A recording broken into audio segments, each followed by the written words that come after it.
Здравствуйте, добро пожаловать на канал About Animals. Северо-западная часть штата Вайоминг, США, покрыта густыми лесами.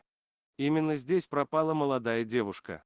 Ее подруга обратилась в полицию спустя 2 дня после ее исчезновения. Искать туристку отправились спасатели и рейнджеры. Прочесывая гектары леса квадрат за квадратом, им удалось обнаружить пропажу, но удивительнее всего было место, где все это время провела девушка-берлога медведя. Девушка была цела и невредима, она даже не выглядела испуганной.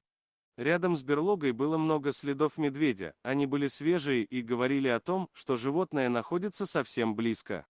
Когда девушка рассказала о своих приключениях в лесу, спасатели были шокированы.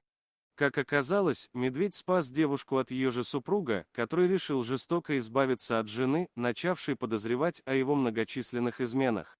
Мужчина предложил своей супруге отдохнуть от суеты города и совершить прогулку по лесу. Когда они углубились в чащу, мужчина попробовал напасть на девушку. Дело в том, что совсем недавно родители девушки погибли, а она получила в наследство несколько миллионов. Супруг решил, что может одним махом избавиться от надоевшей жены и разбогатеть. Когда он попытался воплотить свой план, рядом с девушкой оказался защитник-медведь-гризли. Девушка не видела, как животное подошло, но убеждена, что именно ему обязана жизнью. Мужчина испугался медведя и убежал, оставив супругу вместе с животным в чаще незнакомого леса. Напугавший мужчину медведь с девушкой вел себя совершенно иначе, так, словно был хорошо с ней знаком и доверял ей. Становилось темно, и девушка устроилась на ночь в берлоге.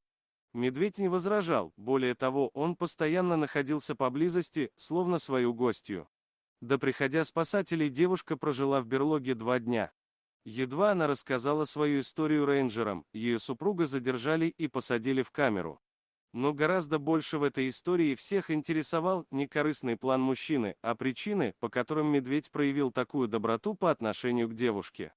Как оказалось, в местных лесах девушка была не первый раз, ведь ее дедушка когда-то был рейнджером. У дедушки, работавшего недалеко от этого леса, девушка гостила 7 лет назад. Именно в это время мужчина выхаживал медвежонка, чья мать погибла от рук браконьеров. Мужчина и его внучка, тогда ей было 17 лет, кормили медвежонка из бутылочки, он жил в доме до тех пор, пока достаточно не окреп и не сбежал в лес, испугавшись нападок соседской собаки. Рейнджер и его внучка переживали, что малыш не выжил в лесу, но, как оказалось, медведь не просто жив, он еще и смог отблагодарить девушку за доброту ее семьи. Спасибо за просмотр. Подписывайтесь на канал, где вы найдете еще много интересного, а также ставьте лайки и пишите комментарии, что думаете насчет этой истории.